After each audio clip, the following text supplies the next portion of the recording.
10 বছরের ছোট্ট শিশু মাফি জন্মের পর থেকে কিছুটা মানসিক প্রতিবন্ধী। দুরারোগ্য এক ব্যাধিতে আক্রান্ত হয়ে জীবন মরণের সন্ধিক্ষণে মাফি। তবে এই মাফি এক সময় ছিল উজ্জ্বল আর দুষ্টুমি ভরা এক মায়াময় শিশু। আমার বাচ্চাকে মনে হয় আর আমি বাঁচাইতে পারব না, কেউ যদি সহযোগিতা করতে পারে তাহলে আমার বাচ্চাকে বাঁচাবে।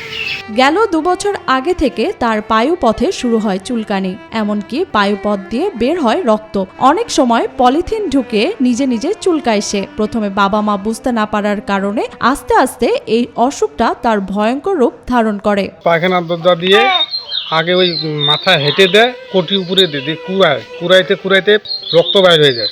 ঘন্টায় 5 থেকে 7 বার খালি ওই কোটিয়ে কুড়ায়। স্থানীয় ডাক্তার দেখানোর পর রংপুর মেডিকেল কলেজে মাফিকে ভর্তি করানো হলে ডাক্তার পায়ুপথে ক্যান্সার রোগের আশঙ্কা করে। পরে তাকে ঢাকার বঙ্গবন্ধু শেখ মুজিব মেডিকেল বিশ্ববিদ্যালয় ও হাসপাতালে পাঠানোর পরামর্শ দেন, কিন্তু কৃষি শ্রমিক মা বাবার পক্ষে এত টাকা জোগাড় করা সম্ভব হয়নি। হাসপাতালে যাইতে বলছিল, তুমি লিভার ক্যান্সার বলে ওটা আমাদেরকে 10 লক্ষ টাকার বলেছিল আর কি। আমাদের 10 লক্ষ টাকা নাই, ইতিপূর্বে আমি যাইতে পারিনি। উত্তরের জেলা পঞ্চগড়ের তেতুলিয়া উপজেলার ভোজনপুর ইউনিয়নের ডাক্তারপাড়া গ্রামের কৃষি শ্রমিক আশরাফুল ইসলামের ছেলে মাফি। উচ্ছল আর দুষ্টুমি ভরা মায়াময় মাফি একসময় সারা গ্রাম ঘুরে বেড়াতো। এ বাড়ি ও বাড়িতে গিয়ে নানা আলাপ জমাতো, মিশতো বড়দের সাথেও। ছোট্ট শিশু মাফি এখনো রাস্তায় রাস্তায় ঘুরে বেড়ায়, ধুলোবালি রাস্তার মাটিতে বসে শুয়ে দিন কাটায়। মাফি জানায় তার এই অসুখে ভালো না লাগার কথাও।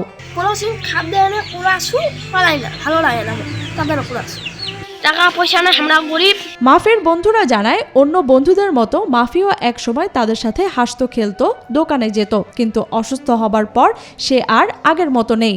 মাফি আমাদের সঙ্গে খেলতো, আমাদের দোকানে আসতো, আমাদের সঙ্গে সব সময় বেড়াতো। সে ভালো পড়াশোনা করতে পারতো, এখন সে অসুস্থ হয়েছে। ছোট্ট মাফিকে বাঁচাতে সমাজের বিত্তবানদের কাছে সাহায্যের আবেদন জানিয়েছেন বাবা আশরাফুল ইসলাম। দেশে যে মনে করেন বড় বড় লোকগুলো আছে, টাকাওয়ালা, আমাদের পথে যদি আগিয়ে আসে তাহলে আমাদের টাকা পয়সা কিছু কিবা দিতে পারে, তাহলে আমাদের এইগুলো আমার ছেলের ট্রিটমেন্ট নিতে আমাদের ভালো হবে। যদি কেউ আসেন তাহলে আসতে পারেন, আমাদের ছেলেকে বাঁচান।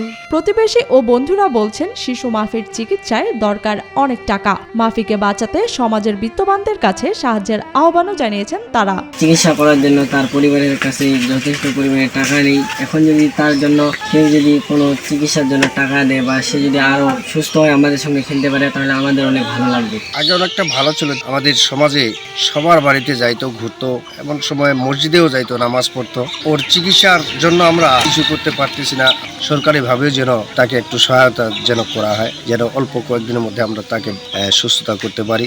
শিশু মাফির অসুস্থতার খবর পৌঁছেছে স্থানীয় প্রশাসনের কাছেও। সমাজসেবা অধিদপ্তরে সাহায্যের আবেদন পর্যালোচনা করে কর্তৃপক্ষের কাছে পাঠাবেন বলে জানান উপজেলা নির্বাহী কর্মকর্তা ফজলে রাব্বি। যে রোগীর কথা বলছেন সেই রোগী অলরেডি আমাদের মধ্যে আবেদন করেছে। আমরা আবেদনটা পর্যালোচনা করে ঊর্ধ্বতন কর্তৃপক্ষের কাছে পাঠাবো। ওয়ালটন ফ্রিজ কিনে অনেকের মতো আপনিও হয়ে যেতে পারেন মিলেনিয়াল, সেরা পণ্যের সেরা অফার। তবে মাফির সাহায্যের পরিমাণ অপ্রতুল। সমাজের বিত্তবানদের কাছে সহযোগিতা চেয়েছেন মাফির পরিবার ও গ্রামবাসী। এখন তো আমার বাচ্চাকে আমি আর বাঁচাইতে পারি না, আমার মন তো আর, কেউ যদি সহযোগিতা করতে পারেন আমার বাচ্চাকে বাঁচান। আমার গরু ছাগল যেগুলো আছে সেগুলো সব বিক্রি করে আমি চিকিৎসা করছি, সাহায্য কিছু ওঠাই চিকিৎসা করছি। এখন তো আর আমি চিকিৎসা করতে পারি না। এই ছেলেটা ভালো ছিল, এখন অসুখ অবস্থার বাদ মা খুব গরিব, চিকিৎসা করতে পারে না। সরকার যদি কিছু দেয় তার চিকিৎসার জন্য এখন ব্যবস্থা করা যাবে। নাতি এখন বিছানাতে শুতে থাকতে পারে না, এখন চুলকানির ব্যথা, পেটের ব্যথাতে থাকতে পারে না, এখন কি করব? আমার নাতিটা খুব ভালো, ভালো মন্দ মালিক আল্লাহ, মানুষ তো ভালো করতে পারে না। সবাই যদি সহযোগিতা করে একটু ভালো করতে পারেন তো করেন।